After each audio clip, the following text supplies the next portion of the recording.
salaamaaleykum seytaan ñëw ma de s'il vous plaît bat naa def jaas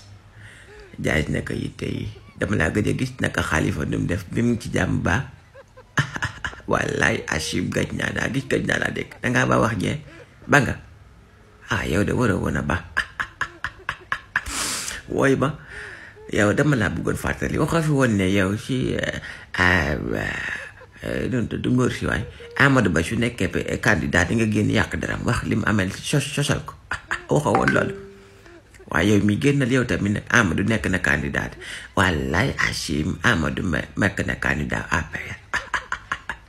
lekkañ ngay génn bat waaye yow tam wuy ma lekkañ ngay di génn pour wax li nga xam ci Amadou Ba suuf seeg yooyu nga doon wax noonu dama la ko doon fàttali xawoon naa ko fàtte sax léegi la ci sama xel dem ma dew dëgg na ma yee yaay waay rey ma yow Barthelemy Dias nee na woon ñu fàttali ko bu Amadou Ba nekkee candidat rek ñu wax ko mu génn yàq dara Bat yow tamit nag génn nag yow tamit nag urgence lañ nekk de urgence Amadou Ba mooy candidat APR mooy candidat APR yow léegi la kañ ngay génn Barthelemy Dias foo nekk sax yow yaa ngi ci réew mi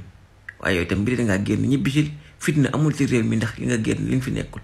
gëj nañoo dégg fitna wallaay Achim yow moom réew mi boo fi nekkul moom fitna kenn du ko fi dégg yow tam génn nag yow tamit ne xaste yi nga daan def nga génn def ko yow tamit nag Barthelemy Dias s'il vous plaît wallaay Achim Barthelemy Dias moo xaram rek yaay